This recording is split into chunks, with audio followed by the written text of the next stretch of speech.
Hello everyone, welcome to SQ Digital Classes. Myself Santosh Patel, Faculty of Agriculture, Sri Krishna University, Chhatarpur. Today I will discuss about classification of horticultural crops. मतलब उद्यान की फसलों के वर्गीकरण पर आज हम विशेष चर्चा करेंगे, जिसमें हमारा परिचय, संक्षिप्त परिचय है। क्लासिफिकेशन ऑफ फ्रूट क्रॉप्स, मतलब फसलों का फल वाली फसलों का वर्गीकरण।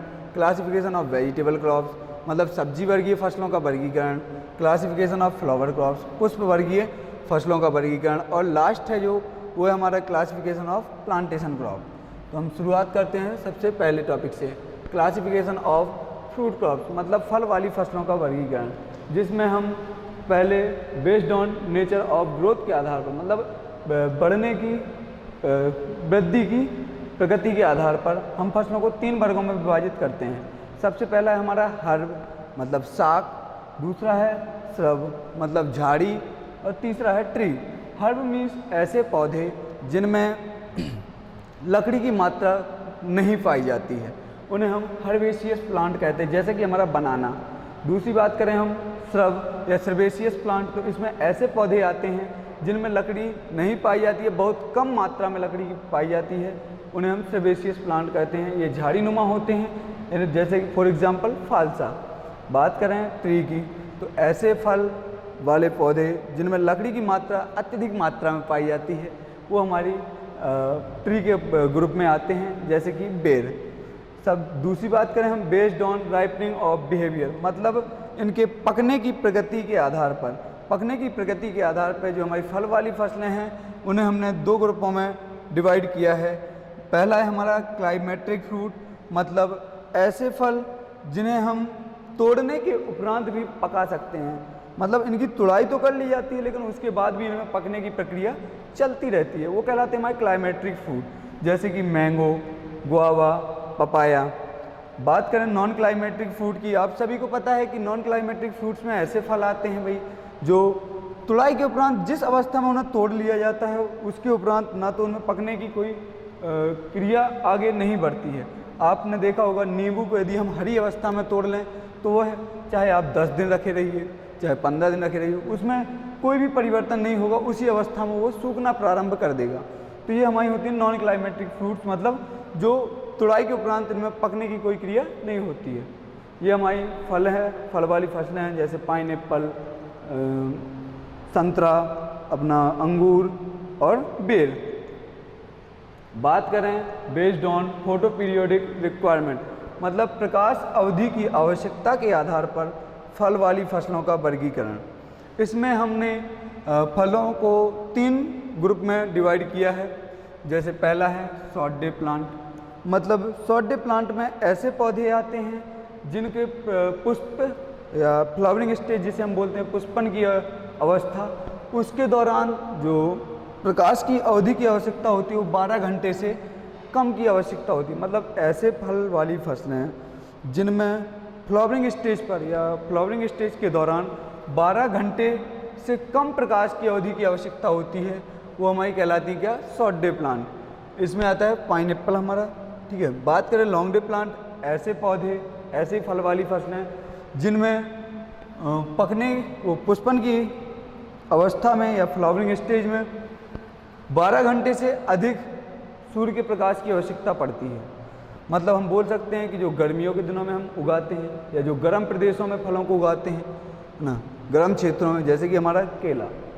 बात करें डे न्यूट्रल प्लांट्स, मतलब ऐसे पौधे या ऐसी फल वर्गीय फसलें जिन पर पुष्पन के दौरान प्रकाश अवधि का कोई खास प्रभाव नहीं पड़ता, या बोला जाए तो इन पर कोई प्रभाव नहीं पड़ता प्रकाश अवधि का, वो कहलाते हैं हमारे क्या, डे न्यूट्रल प्लांट। जैसे कि बेर, आप ने अभी बुंदेलखंड या मध्य प्रदेश के रीजन में आपने देखा होगा बेर अत्यधिक मात्रा में होते हैं, और ये सर्दियों में भी उसी अवस्था में उगते हैं और गर्मियों में भी। इन पर कोई प्रकाश की अवधि का कोई खास इफेक्ट नहीं देखने को मिलता। बात करें हम बेस्ड ऑन राइपनिंग बिहेवियर, मतलब ऐसे फल वाली फसलें जो इनकी बोला जाए तो पकने की प्रकृति के आधार पर इन्हें कितने वर्गों में विभाजित किया गया है, 2 वर्गों में। पहला है हमारा एवरग्रीन, जो हमेशा हरे भरे रहते हैं पौधे, उन्हें हम एवरग्रीन पौधे कहते हैं। दूसरा है हमारा डेसिडियोस, मतलब ऐसे फल वाली फसलें हैं जिनमें पतझड़ की अवस्था हमें देखने को मिलती है। मतलब एप्पल और प्लम में आपने देखा होगा, सेब में और बेर में, कि इनमें पतझड़ के मौसम में पत्तियां झड़ जाती हैं। और एवरग्रीन वाले की बात करें अगर हम, तो मैंगो और सिट्रस, मतलब नींबू और आम में, इनमें कभी पत्तियां नहीं झड़ती, हमेशा हरे भरे रहते हैं। बात करें बेस्ड ऑन क्लाइमेटिक रिक्वायरमेंट, मतलब जलवायु की आवश्यकता के आधार पर हमने फल वाली फसलों को 3 ग्रुप में डिवाइड किया है। एक तो ट्रॉपिकल फ्रूट्स जिसमें मैंगो और बनाना आता है अपना।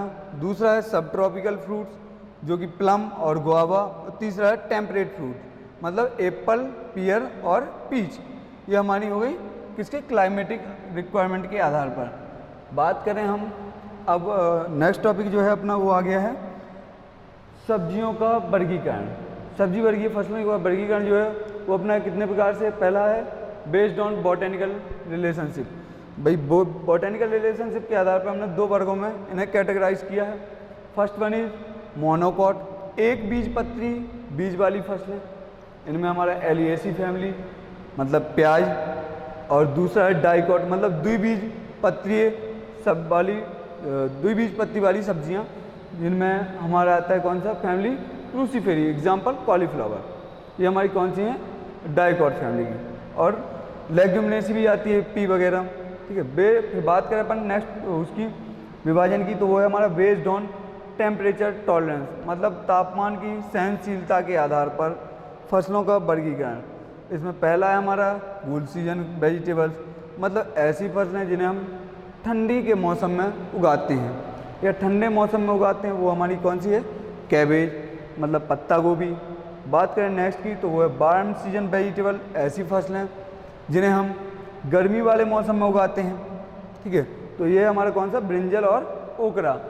ये आपने देखा सब्जी हमारी कैबेज लगी हुई है, चुकंदर या विभिन्न प्रकार की सब्जियां हमारी देखने को आपको मिल रही हैं। बात करें नेक्स्ट विभाजन की, तो वो है हमारा based on parts use as food, मतलब फलों के या सब्जियों के जो भाग अपन खाद्य पदार्थों के रूप में लेते हैं, उनके आधार पर क्या है अपना ये अगला वर्गीकरण है। पहला इसमें है लीफी वेजिटेबल, मतलब ऐसी सब्जियां जिनकी हम लगभग पत्तियां ही क्या करते हैं, खाद्य पदार्थों के रूप में या सब्जी के रूप में उपयोग करते हैं। जिसमें हमारा पहला है सरसों या मस्टर्ड, इसका हम साग बनाते हैं। दूसरा है बथुआ, जिसकी हम क्या करते हैं, साग तैयार करते हैं, भाजी जिसे हम बोलते हैं वो तैयार करते हैं। दूसरा है अपना स्टेम वेजिटेबल, ऐसी सब्जी फल की फसलें जिनका हम तना खाद्य पदार्थ के रूप में प्रयोग करते हैं, सब्जी के रूप में प्रयोग करते हैं, वो हमारा आलू या पोटैटो, इसका हम क्या करते हैं, तने के रूप में, तना इसका हम सब्जी के रूप में प्रयोग करते हैं। तीसरा है अपना root and tuber vegetables, root मतलब जिनकी जड़ या कंद हम क्या करते हैं, खाद्य पदार्थों के रूप में प्रयोग करते हैं। इसमें हमारा स्वीट पोटैटो आता है।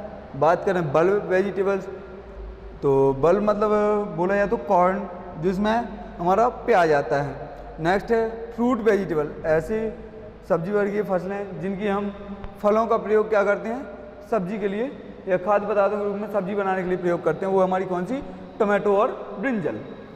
अच्छा, बात करें नेक्स्ट फसल की, तो भाई नेक्स्ट क्लासिफिकेशन में जो है वो हमारा फ्लावर वेजिटेबल, मतलब ऐसी सब्जियां जिनमें हम सब्जी के रूप में या खाद्य पदार्थों के रूप में उनके पुष्प का उपयोग करते हैं।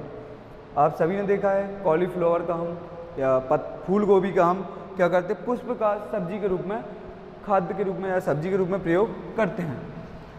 नेक्स्ट है हमारा भाई क्लासिफिकेशन ऑफ फ्लावर क्रॉप्स, मतलब पुष्प वर्गीय फसलों का वर्गीकरण। इसमें पहला है based on season of growing, मतलब जिस सीजन में हम फसलों को उगा रहे हैं उन सीजन के आधार पर पुष्प वर्गीय फसलों का वर्गीकरण। तो इसमें पहला आता है भाई हमारा समर सीजन, दूसरा आता है रेनी सीजन, मतलब समर सीजन मतलब जो फूल वाली फसलों को हम समर में यानी कि गर्मियों में बोते हैं या उगाते हैं, है ना, वो कहलाती है हमारी समर सीजन एनुअल्स। इनमें हमारा सनफ्लावर एग्जाम्पल है। सनफ्लावर आपने देखा होगा, सूरजमुखी को हम अधिकांशतः समर सीजन में उगाते हैं। दूसरा है हमारा रेनी सीजन, मतलब बरसात के सीजन में उगाए जाने वाली फूल वाली फसलें, इसमें हमारा आता है कौन सा, बाल्सम।